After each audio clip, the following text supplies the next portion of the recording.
नमस्कार दोस्तों, कैसे हैं आप लोग। उम्मीद करता हूं कि सभी लोग स्वस्थ होंगे और मस्त होंगे। स्वागत करता हूं आपका गौतम सीटेट क्लासेस में। तो चलिए मित्रों, बिना समय बर्बाद किए आज की क्लास स्टार्ट करते हैं। देखिए, आज जो हमारी क्लास है वो हिंदी वर्णमाला की क्लास है। हिंदी वर्णमाला में आपका एक टॉपिक है व्यंजन।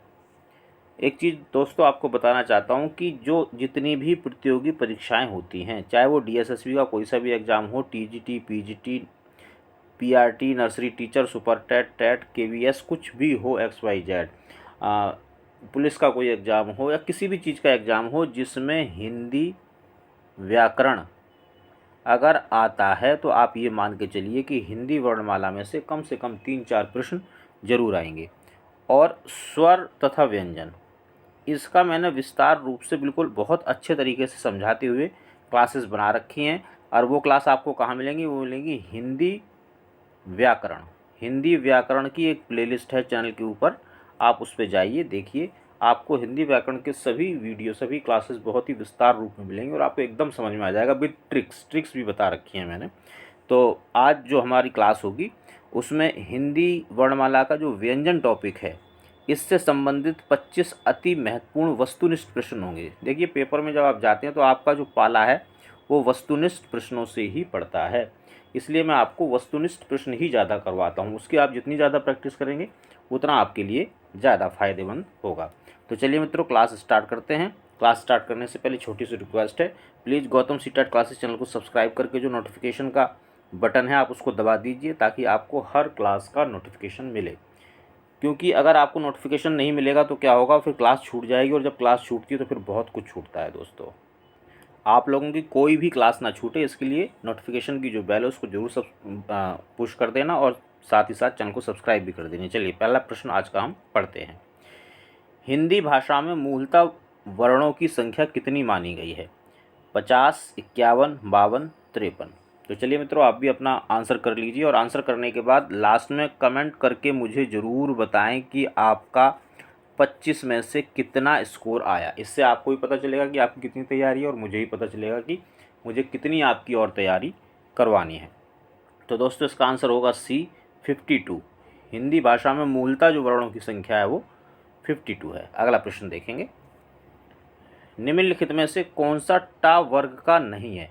देखिए, जो हिंदी वर्णमाला है वैसे तो मैंने डिटेल में पढ़ा रखी है, आपको लिंक भी मिल जाएगा डिस्क्रिप्शन में, आप लिंक देख लीजिए तो आप उस वीडियो पहुंच जाएंगे। और नहीं तो हिंदी व्याकरण का जो प्लेलिस्ट बनी हुई है आप उस पर चले जाना, तो वहाँ पे भी आपको वीडियोज मिल जाएंगे। टा वर्ग, देखिए हिंदी में वर्ग होते हैं। कौन सा वर्ग? का वर्ग, चा वर्ग, टा वर्ग, ता वर्ग, पा वर्ग।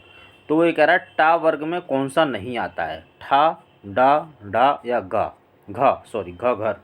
तो इसमें से बताइए कौन सा टा वर्ग में नहीं आएगा, यानी कि इसमें नहीं आता है। तो मित्रों, जो घ है ये क वर्ग में आता है, इस वाले में टा वर्ग में नहीं आएगा। अब आप सोच रहे होंगे टा वर्ग, का वर्ग, घ वर्ग क्या होते हैं, तो इसके लिए आप जो डिस्क्रिप्शन में लिंक दिया हुआ है उससे वीडियो पे जाइए, आपको सारा कुछ समझ में आ जाएगा। अगला प्रश्न देखेंगे। निम्नलिखित में से अंतस्थ व्यंजन कौन से हैं? अंतस्थ व्यंजन क्या होते हैं, इसको जानने के लिए भी आपको वही करना है, लिंक पे जाइए जो आपका डिस्क्रिप्शन में दिया हुआ है, आपको उसका वीडियो मिल जाएगा।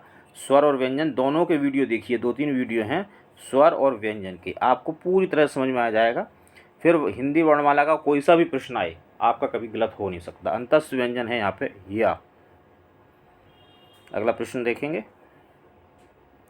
इनमें से ओ का उच्चारण स्थान कौन सा है? देखिए, उच्चारण स्थान के लिए मैंने एक ट्रिक ही बता रखा है, जैसे का वर्ग, चा वर्ग, टा वर्ग, ता वर्ग और फिर पा वर्ग। तो ये कहाँ कहाँ से बोले जाते हैं, तो इसके लिए एक फार्मूला मैंने बनाया हुआ था, कचट तप बटे कत मद ओ। तो ये आप बिल्कुल समझ लीजिए कैसे।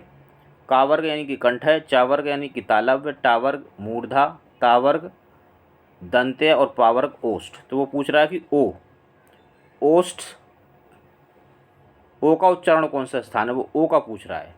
तो ओ का बताएंगे कंठ और ओष्ठ। ओ जो है ओष्ठ से बोला जाता है, कंठ से तो बोला जाता है, साथ में ओष्ठ भी होता है, इसके साथ ही बोला जाता है। अगला प्रश्न, चा और छा वर्ण का उच्चारण स्थान कौन सा है? देखिए, उच्चारण स्थान समझने के लिए आपको स्वर और व्यंजन से संबंधित सारी की सारी क्लासेस देखनी पड़ेंगी, जो कि हिंदी व्याकरण प्लेलिस्ट में आपको मिल जाएंगी। तो इसका आंसर बताएंगे तालु। चा और छा जो है तालु से बोला जाता है। अगला प्रश्न देखेंगे, हिंदी वर्णमाला में व्यंजनों की संख्या कितनी है? 32, 33, 34, 35। फटाफट बताइए, आप लोग भी अपना आंसर साथ के साथ ही करते जाएं। तो 33, देखिए व्यंजन 33 हैं और स्वर कितने हैं? 11, और दोनों मिला के 44 हो जाते हैं। अगला प्रश्न देखेंगे, क्षत्रिय ध्वनि, छह क्षत्रिय वाली ध्वनि किस स्वर के अंतर्गत आती है? मूल स्वर, घोष, संयुक्त वर्ण या तालव्य? तो भाई जो ये आपका छत्र, त्रग और ज्ञानी, ये जो तीनों हैं ये सारे संयुक्त वर्ण कहलाते हैं, क्योंकि ये दो वर्णों से मिलकर बने हुए, इसलिए इसको संयुक्त वर्ण कहते हैं। अगला प्रश्न देखेंगे, हिंदी शब्दकोश में अंग और अंग आह किस वर्ण के अंतर्गत आता है? आओ, आ, आहा या आ? तो देखिए इसका मूल स्वर जो है ये आ है, आ से ही ये दोनों बनते हैं, तो बी इसका आपका आंसर होगा। छत्रवर्ण किसके योग से बना है? का, शा, काचा, काछा या का, शा? तो दोस्तों ये मैंने बताया था कि छत्रज्ञ जो है ये संयुक्त वर्ण होते हैं, तो इनके ये दो वर्णों के योग से बनते हैं। इसका आंसर होगा का और शा। अगला प्रश्न, निम्न में कौन सा शब्द अमात्रिक है? अमात्रिक शब्द वो होते हैं जिनके ऊपर कोई मात्रा नहीं लगी होती। तो आप देख लीजिए, ये सी जो है कलरव, इस पर कोई मात्रा नहीं है, तो ये क्या हो जाएगा? आपका अमात्रिक शब्द हो जाएगा। ज्ञा वर्ण किन वर्णों के संयोग से बना है? क्योंकि ये संयुक्त वर्ण है तो ये किससे बनेगा? जा, ज्ञा, जा, धा, ज हलंत और फिर या, जय और ना। तो ये आपका जय हलंत और या किससे बनता है? आपका आंसर हो जाएगा बी। अगला प्रश्न देखते हैं, घा का उच्चारण स्थान कौन सा है? वही कचटता पर अगर आप कर लेंगे याद तो आपको अच्छी तरह से याद हो जाएगा कि जो घा वर्ण जो होता है वो कहाँ से बोला जाता है? ये कंठ से बोला जाता है।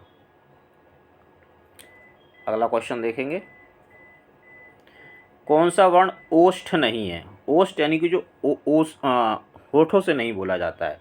तो इसको समझने के लिए भी आपको हिंदी व्याकरण के जो वीडियो हैं वो देखने पड़ेंगे दोस्तों। कौन सा वर्ण ओष्ठ नहीं है? तो आ जो है ये ओष्ठ नहीं है, बाकी ये सारे ओष्ठ से बोले जाते हैं। अल्पप्राण ध्वनियों का समूह कौन सा है? देखिए जो आपके जो वर्ग होते हैं, आप इसको देखना, जो व्यंजन जो मैंने पढ़ाए हैं उसमें अल्पप्राण और महाप्राण। अल्पप्राण क्या होते हैं कि जब हम किसी वर्ण को बोलते हैं तो उसमें जो प्राण वायु अगर कम मिलती है, कम प्राण वायु की जरूरत पड़ती है तो वो अल्प प्राण होता है, और जिसमें ज़्यादा प्राण वायु की जरूरत पड़ती है वो महाप्राण होता है। तो यहाँ पे अल्प प्राण वो पूछ रहा है, हमें अल्प प्राण बताना है, तो इसका आंसर होगा चा, जा और या। ये जो है अल्प प्राण ध्वनियाँ हैं। बाकी डिटेल के लिए आप जो वीडियो स्पेशल जो मैंने बना रखे हैं डिटेल्ड में, थ्योरेटिकल जो हैं व्यंजन और स्वर वाले, वो आप देख लीजिएगा। अगला प्रश्न देखेंगे, टा वर्ग में किस प्रकार के व्यंजन हैं? यानी कि वो ये कहना चाह रहा है कि टा वर्ग कौन सा है? तो भाई ये मूर्धन्य होते हैं, जैसा कि अभी मैंने आपको एक फार्मूला बताया था, क, च, ट, तप, कचट तप, और इसके नीचे लिख लो आप कद, कत, मद, ओ। अब देखो वो क्या पूछ रहा है, इस फार्मूले से आंसर निकालेगा टा वर्ग। टा का मतलब ये, तो इसमें तीसरा कौन सा है? ये माँ। माँ मतलब मूर्धन्य, आंसर आ गया मूर्धन्य। देखिए कितना इजी हो जाता है जब आप कोई फार्मूला आपको मिल जाता है। कौन वर्ग वर्ण घोष नहीं है? दो तरह के होते हैं, घोष और अघोष। तो वो पूछ रहा है इसमें घोष कौन सा है? रा, ता, आ या ड़ा? तो इसमें ये ता जो है ये घोष है, बाकी सब अघोष है। अब ये घोष और अघोष क्या होते हैं इसके लिए आपको डिटेल वाला वीडियो देखना पड़ेगा। निम्नलिखित में से दंत्य वर्ण कौन सा है? देखिए वही फार्मूला फिर आपका काम कर जाएगा, का, च, ट, त, प। अब वो पूछ रहा है दंत, तो क, त, मद, ओ। अब दंत का मतलब क्या पूछ रहा है? दंत, ये रहा द, यानी कि ता वर्ग जो है आपका दंत हो जाएगा। तो आंसर हो जाएगा सी। बहुत आसान है, आप फार्मूले से चीज़ों को समझेंगे आपको बहुत आसान लगेगा। तालव्य व्यंजन कौन से हैं? ए, बी, सी, डी में, इसमें बताइए भाई आंसर, थोड़ा अपना दिमाग लगाइए।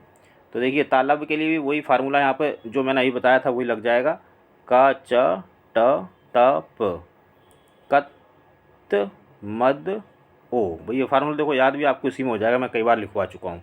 अब वो पूछ रहा है तालव्य, तो तालव्य का मतलब ये वाला ता, यानी कि चा वर्ग, चा छ जा झा, ये आपका तालव्य हो गया। बहुत आसान, फार्मूले से कोई भी सवाल आपका गलत नहीं हो सकता। अगला देखेंगे, किन ध्वनियों को अनुस्वार कहा जाता है?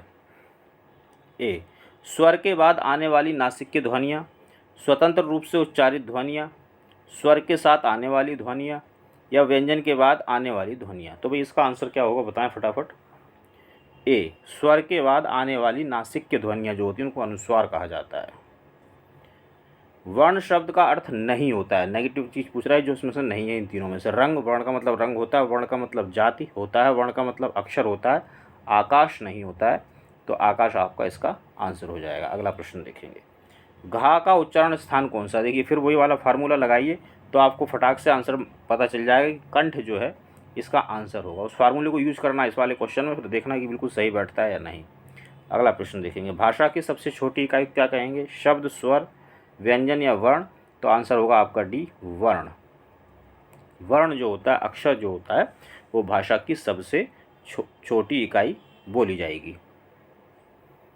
अगला प्रश्न देखेंगे, निम्नलिखित शब्दों में किस शब्द के में द्वित व्यंजन है? द्वित, देखिए द्वित व्यंजन क्या होता है, जब दो व्यंजन, एक आधा और फिर दूसरा पूरा, अगर इस तरह से कोई लिखा हुआ है तो हम उनको बोलते हैं द्वित व्यंजन, यानी कि वही वाला व्यंजन पूरा भी है और आधा भी है। देखिए पुनः में ऐसा नहीं है, इलाहाबाद में ऐसा नहीं है, दिल्ली में देखिए एक ला आधा है और फिर दूसरा ला पूरा है, या आधा पूरा, ये द्वित बोला जाता है इसको।